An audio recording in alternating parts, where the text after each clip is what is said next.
ఆంధ్రప్రదేశ్లో గెలుపు ఓటములపై మెల్లెమెల్లగా టాలీవుడ్కు సంబంధించిన వ్యక్తులు ఒక్కరు కూడా ఇప్పటిదాకా స్పందించలేదు. కానీ అనూహ్యంగా ఒక వ్యక్తి స్పందించడం జరిగింది. ఆమె మంచు లక్ష్మి గారు. అవును, మంచు లక్ష్మికి ఉన్న క్రేజ్ గురించి ప్రత్యేకంగా చెప్పాల్సిన పని లేదు. నిర్మాతగా, నటిగా తనకంటూ ప్రత్యేక గుర్తింపు తెచ్చుకున్నారు ఆమె. ముఖ్యంగా సోషల్ మీడియాలో సూపర్ యాక్టివ్గా ఉంటారు ఆమె. సినిమా విశ్లేషణలతో పాటు వ్యక్తిగత విషయాలను సైతం సోషల్ మీడియా ద్వారా అభిమానులకు షేర్ చేస్తుంటారు. ఉన్నది ఉన్నట్టు చెప్పడంలో మంచు లక్ష్మి తర్వాత ఎవరైనా. దీనిపై ఆమె చాలానే విమర్శలు ఎదుర్కొన్నారు. అయినప్పటికీ తన పందాను ఏమాత్రం మార్చుకోకుండా ముందుకు సాగుతున్నారు. తాజాగా ఆమె ఆంధ్రప్రదేశ్ రాజకీయాల గురించి స్పందించారు.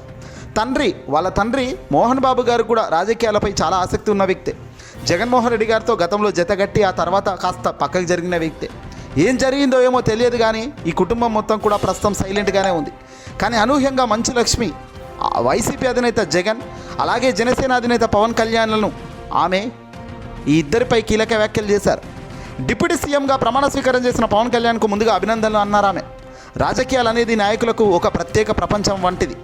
పవన్ కళ్యాణ్ యాక్టర్గా ఉంటూనే చాలామంది నటీనటులను ప్రేమకు పొందారని, వారి ప్రేమను పక్కకు పెట్టి రాజకీయాల్లోకి ఎంట్రీ ఇచ్చారని, ఆయనకు డబ్బు ఫేమస్ అవసరం లేదు, ఎందుకంటే ఆయన ఫేమ్నే అందరూ వాడుకుంటారు అంటూ మంచు లక్ష్మి చెప్పుకొచ్చారు. పాలిటిక్స్ అంటేనే మంచి చేసినా చెడు చేసినట్టు చూపిస్తారు అంటూ సంచలన వ్యాఖ్యలు చేశారు. అయితే అవన్నీ నిలదొక్కుని పవన్ కళ్యాణ్ ఈరోజు డిప్యూటీ సీఎం అయ్యారంటే అది చిన్న విషయం కాదని, ఆయన ఎక్కడ రాజకీయాలను వదలలేదని, పట్టుదలతో అనుకున్నది సాధించి ఎంతోమందికి స్ఫూర్తిగా నిలిచాడు మా టాలీవుడ్లో అంటూ కూడా ఆమె చెప్పుకొచ్చారు. సరే, ఆయన పవన్ కళ్యాణ్ గురించి పక్కన పెట్టండి, ఆయన గురించి అందరికీ తెలిసిన వ్యాఖ్యలే. ఆయనకు వచ్చిన విజయం నిజంగా ఎంతో స్ఫూర్తిదాయకం అంటూ ఇక ఆంధ్రప్రదేశ్ మాజీ ముఖ్యమంత్రి వైసీపీ అధినేత జగన్మోహన్ రెడ్డి గారి గురించి కూడా ఆమె ఆసక్తికర వ్యాఖ్యలు చేశారు. జగన్ కూడా ఫీల్ అవుతుండవచ్చు, కానీ ఇన్ని పథకాలు ఇచ్చి ఎలా ఓడిపోయాను, ఎన్ని పథకాలు ఇచ్చి అన్నీ ఫ్రీగా ఇచ్చాను, అయినా నన్ను ఓడించారని. కానీ 5 ఏళ్లకే ఆయనకు అలా అయిపోయింది. 10 ఏళ్ళైనా ఇలాగే అనుకోవచ్చు. ఎంత మంచి చేసినా విజయం రాలేదని ఆయన బాధపడుతుండొచ్చు, కానీ వాళ్ళంతా రాజకీయ నాయకులు. ఇది సర్వసాధారణంగా రాజకీయంలో జరిగేదే. మళ్ళీ మంచు లక్ష్మి గారు ఒక మాట మంచిగా అన్నారు. ఎంత మంచి చేసినా బ్యాడ్గానే చూపిస్తారు, ఎంత గొప్పగా చేసినా ఏం చేయలేదు వాడు నీచుడు అన్నట్టే చిత్రీకరిస్తారు అన్నట్టు తాను చేసిన వ్యాఖ్యలు 100కు 100% అగ్రీ చేయాల్సిందే. చంద్రబాబు నాయుడు మొదటి నుంచి చేసిందే అది. ఎప్పుడైతే 2019లో వైఎస్ జగన్మోహన్ రెడ్డి గారు ప్రమాణ స్వీకారం చేసిన మరుక్షణం నుంచే ఎల్లో మీడియా నుంచి మొదలెట్టాడు చంద్రబాబు దాడి.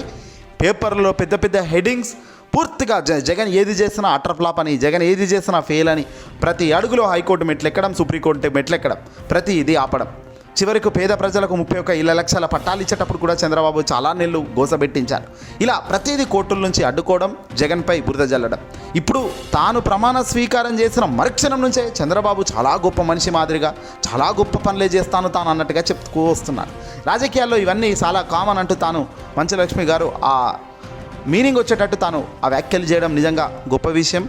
ఈ టైంలో కష్ట సమయంలో వైసీపీపై ఎవరు కూడా ఒక్క మాట మాట్లాడేందుకు కూడా భయపడుతూ వెనకడుగు వేస్తున్న టైంలో మంచు లక్ష్మి గారు ముందుకొచ్చి జగన్ ఫీల్ కావద్దండి, ఖచ్చితంగా మీరు మంచి చేశారు, కానీ 5 ఏళ్ళైనా 10 ఏళ్ళైనా ఓటమి ఎప్పుడు కూడా బాధ కలిగిస్తుంది. కానీ మీరు రాజకీయ నాయకులు ఖచ్చితంగా రాజకీయం నేర్చుకోవాలి, ఇంకా మంది ముందు ఎలా ఉండాలో మాట్లాడాలి, మీరు అన్నిటికీ నీతిగా నిజాయితీగా సమాధానం చెప్తే ఇదిగో ప్రజలు కొన్నిసార్లు ఇలా ఉంటాయి అనేటట్టు తాను తీర్పు ఇవ్వడం జరిగింది, తాను చెప్పడం జరిగింది. కాబట్టి కొంతకాలం అయ్యాక ఇవన్నీ కామన్ అవుతాయి, మళ్ళీ పోరాడతారు వాళ్ళు, మళ్ళీ గెలుస్తారు అన్నట్టుగా తాను ఏం చెప్పలేదు. కానీ ఒక జగన్ ఓటమిపై అయితే ఒక ఇంట్రెస్టింగ్ కామెంట్స్ అయితే మంచు లక్ష్మి గారి నోట నుంచి విన్నాం. చూద్దాం రాబోయే కాలంలో వైసీపీ ఎలాంటి అడుగులు వేస్తుంది, టాలీవుడ్కి సంబంధించిన వ్యక్తులు ఎవరెవరు ఇంకా స్పందిస్తారు. ఇప్పటికైతే పెద్దగా ఎవరు కూడా బయటకు వచ్చిన దాఖలాలకు లేదు. టాలీవుడ్ వాళ్ళు కానీ ఎవరు కూడా అసలు టచ్ కూడా చేయట్లేదు సంబంధానికి, అదే మాకు సంబంధం లేనట్టే ఉంటున్నారు సబ్జెక్ట్పై.